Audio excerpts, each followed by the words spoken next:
जय Hind.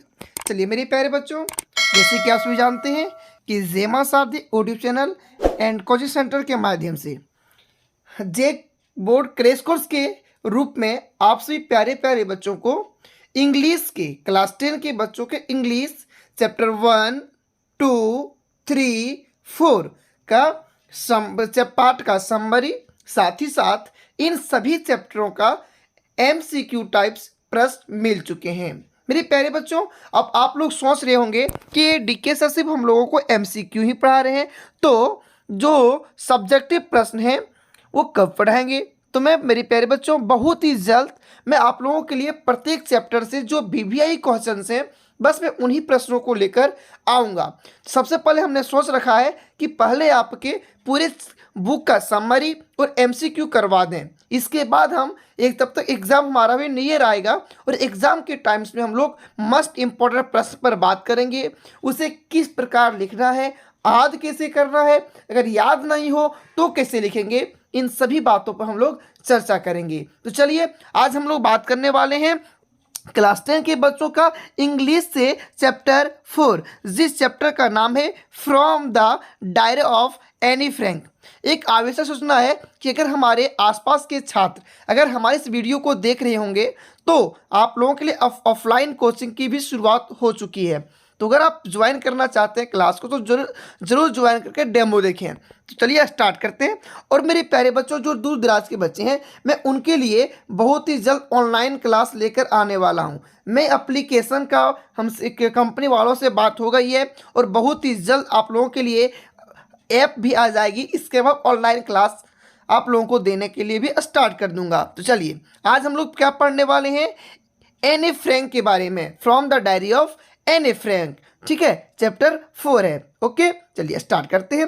First topic हम लोगों के बीच में है any Franks first entry in the diary. यानी जो एनी फ्रैंक है वह फर्स्ट बार डायरी में इंटर करती है, प्रवेश करती है, क्या लिखती है, कैसे क्या करती है, इन्हीं के बारे में चर्चा करना है। तो दिया है एनी फ्रैंक ए 13 ईयर्स वर्ल्ड गर्ल, यानी एनी फ्रैंक 13 साल की एक लड़की है, was gifted a diary bye her father. यानी 13 साल की एनी फ्रैंक को उसके पिता ने क्या गिफ्ट किया? एक डायरी गिफ्ट किया, उपहार दिया। So he decided to write in her diary which she considered to be her best friend in a loneliness and named it Kitty।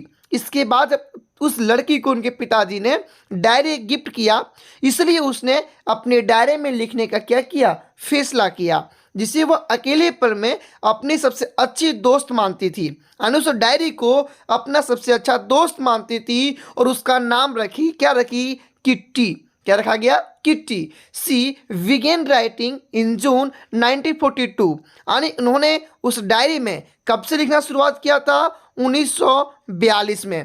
कब? 1942 में। In her first entry she expressed her desire to confident everything to the diary as she had not been able to do so anyone else. She felt that paper had more patience they people secondary the through that nobody will be interested in her diary as she was a small girl।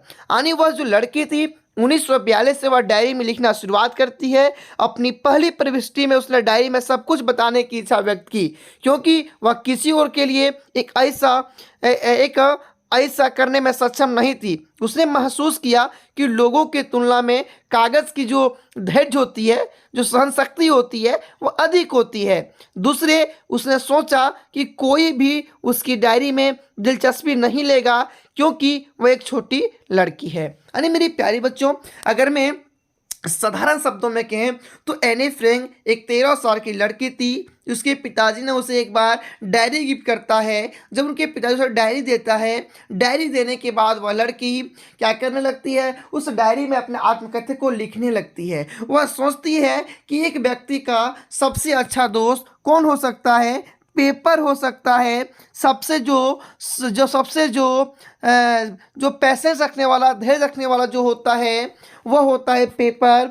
और वह सोचता है कि हमारा जो diary है कोई नहीं पढ़ेगा क्योंकि मैं एक छोटी सी लड़की हूँ। आगे फिर है हर चाइल्डहुड एंड फैमिली। अब उसकी बचपना और क्या पढ़ने वाले हैं, उनके परिवारों के बारे में हम लोग जानने वाले हैं। दिया है एने call her father the most adorable persons, यानी एने फ्रैंक जो थी, एने फ्रैंक ने अपने पिता को सबसे प्यारा इंसान बताया। किसको? अपने फादर्स को। He was 36 when he married her mother who was just 25. She had an older sister Margot। कहता है वह 36 वर्ष का था जब उसने अपनी माँ से शादी की जो सिर्फ 25 वर्ष की थी। और उनके पिताजी की उम्र 36 वर्ष था और उनकी माताजी का उम्र 25 वर्ष में शादी हुई थी। और उसकी एक बड़ी बहन मार्कोट थी। उनकी बड़ी बहन क्या थी? मार्कोट थी। She had about 30 people around her but she had no true friend. They lived in Frankfurt for some times but as they were Jewish they had to migrate to Holland for refuge. उसके पास आसपास करीब 30 लोग थे लेकिन उसका कोई सच्चा दोस्त नहीं था। वे कुछ समय के लिए फ्रैंकफर्ट में रह रहे लेकिन यहूदी होने के कारण उन्हें शरण के लिए हॉलैंड जाना पड़ा। यानी मेरे प्यारे बच्चों,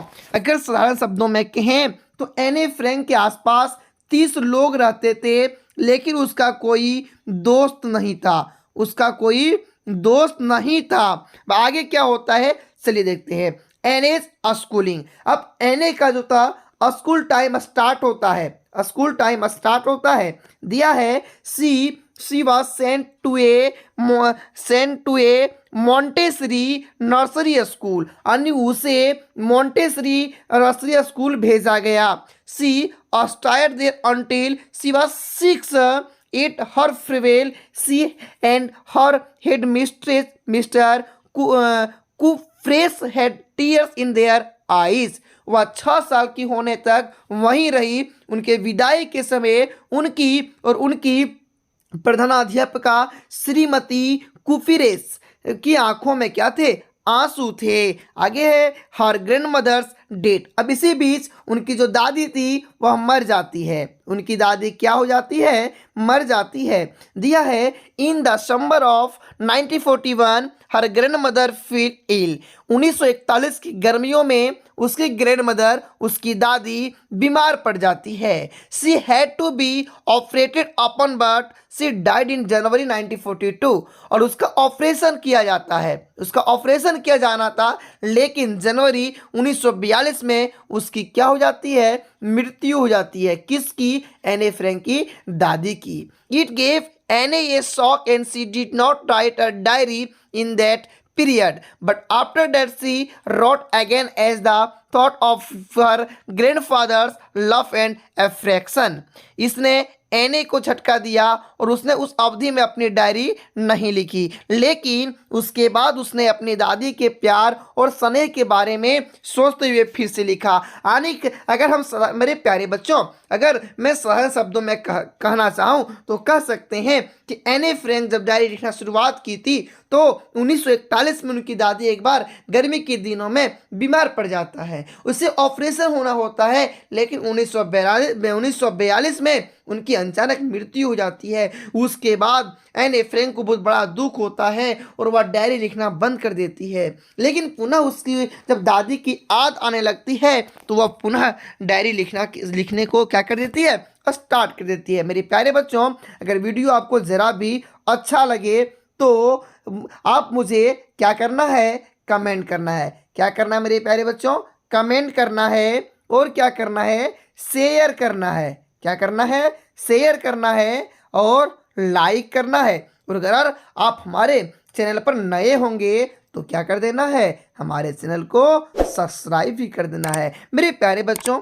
और इस क्लास यानी जेमा सारथी यूट्यूब चैनल की क्लास के बारे में अधिक से अधिक अपने दोस्तों के साथ क्या करना है? चर्चा करना है, क्योंकि यह आपका परिवार है। इस परिवार को बड़ा कैसे करना है, इस परिवार को आगे कैसे ले जाना है, यह जिम्मेदारी हमारी नहीं है, यह जिम्मेदारी आप सबों की है। तो चलिए हम अपनी जिम्मेदारी को निभा रहे हैं, तो मुझे पूर्ण विश्वास है कि आप अपनी जिम्मेदारी को निभाते हुए आप जेमा सारथी यूट्यूब चैनल को एक बड़ा परिवार बहुत ही जल्द बना देंगी। तो चलिए स्टार्ट करते हैं नेक्स्ट टॉपिक है रिव्यू अबाउट टीचर्स, यानी उसके टीचर्स के बारे में जानना है।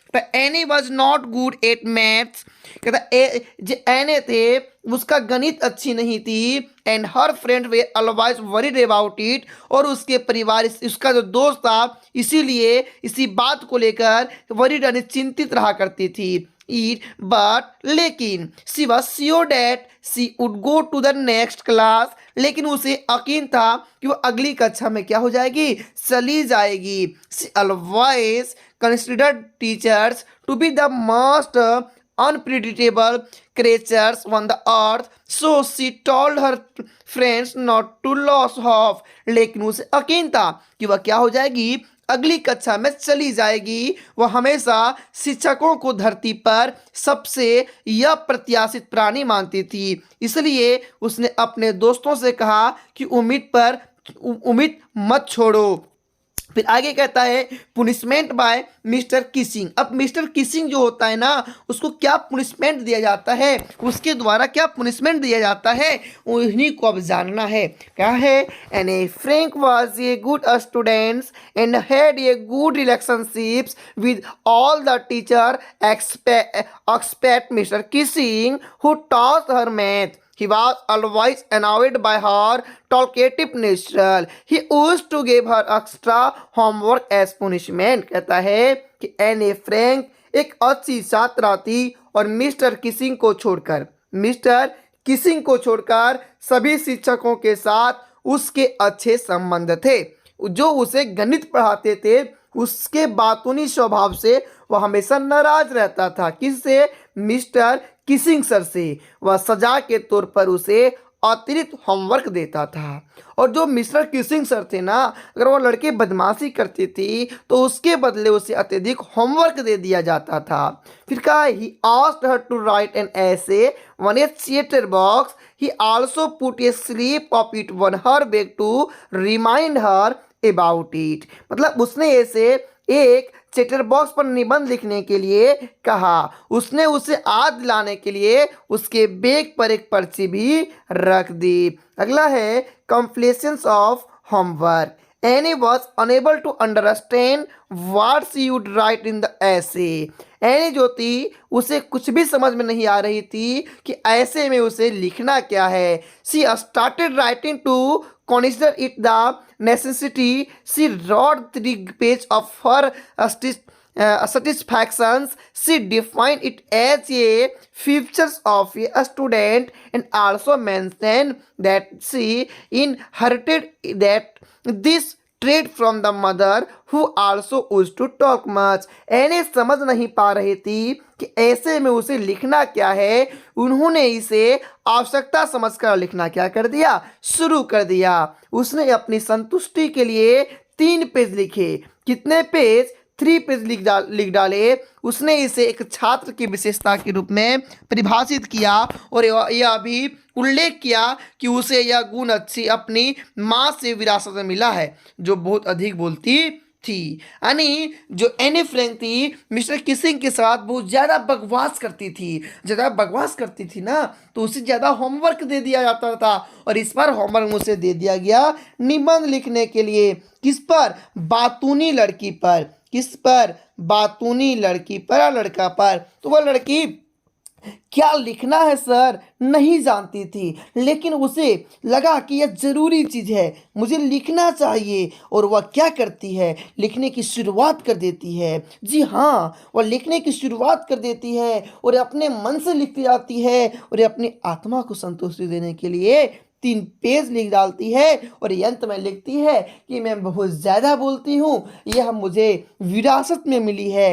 किसके द्वारा, तो कहता है कि यह माँ के द्वारा विरासत में मिली हुई है। आगे homework given as punishment again, द्वारा फिर से पुनिशमेंट मिल जाता है। क्या मिलता है, मिस्टर किसिंग रीड एन ऐसे in front of class and laughed at it. कहता है कि श्री किसिंग सर ने जब कक्षा के सामने ऐसी निबंध को पढ़ा तो सभी लोग हंसने लगे। He gave her another essay as a punishment on the topic. उन्होंने सजा के तौर पर उन्हें एक और निबंध लिखने के लिए दे दिया गया। और अब की बार जो निबंध था वह था इनकॉरिजिबल चैटर बॉक्स पर, इनकॉरिजिबल चैटर बॉक्स पर, और quack quack quack said mistress chatterbox पर भी से क्या कर दिया गया, लिखने के लिए दे दिया गया। आगे है Anne mocks my Keesing's amazingly with her homework. Annie wanted to write something interesting and different this time.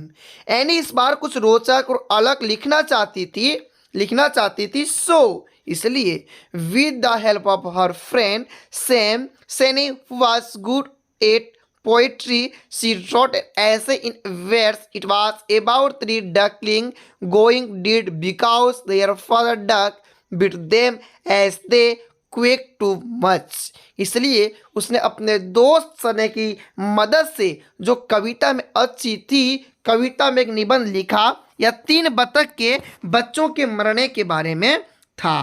यानी बतख के 3 बच्चों के मरने के बारे में था, क्योंकि उनके पिता ने उन्हें डस लिया था। उनके पिता ने उन्हें क्या कर लिया था, डस लिया था, क्योंकि वे बहुत ज़्यादा कुड़कुड़ाते थे।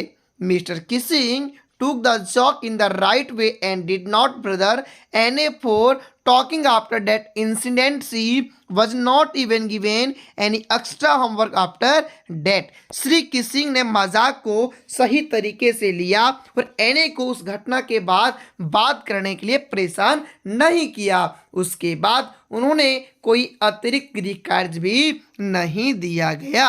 अगला है conclusion of from the diary of Anne Frank in the story. इस कहानी में the diary of Anne Frank यानी the diary of Anne Frank कहानी में we can concluded that a young student need to talk it feel as in order to stay mentally fit। कहता है कि एक मानसिक रूप से फिट रहने के लिए, एक मानसिक रूप से स्वस्थ रहने के लिए, फिट रहने के लिए एक युवा छात्रों को बात करने और खुशी महसूस करने की क्या होती है, ज़रूरत होती है। मेरे प्यारे बच्चों, इस प्रकार ने आपके डीके सर आप लोगों के लिए 1 चैप्टर 2 चैप्टर 3 चैप्टर 4 चैप्टर का समरी दे चुके हैं और साथ ही साथ 1 2 3 चैप्टर तक ऑब्जेक्टिव टाइप प्रश्न, इसको MCQ भी बोलते हैं, दे दिए हैं। अब बचा क्या है मेरे प्यारे बच्चों, तो 4 चैप्टर का बचा है। तो आपके गुरुजी बहुत ही जल्द आपकी सेवा में क्या होंगे, हाजिर होंगे। मेरे प्यारे बच्चों, आप सबों से एक ही रिक्वेस्ट है कि अगर वीडियो अच्छा लगे तो लाइक कर देना, सुंदर सा प्यारा सा अपने गुरुजी के लिए एक कमेंट कर देना, और इस गुरुजी की हौसला को बढ़ाने के लिए अगर आप हमारे चैनल पर नए होंगे तो क्या करना है, सब्सक्राइब भी कर देना है।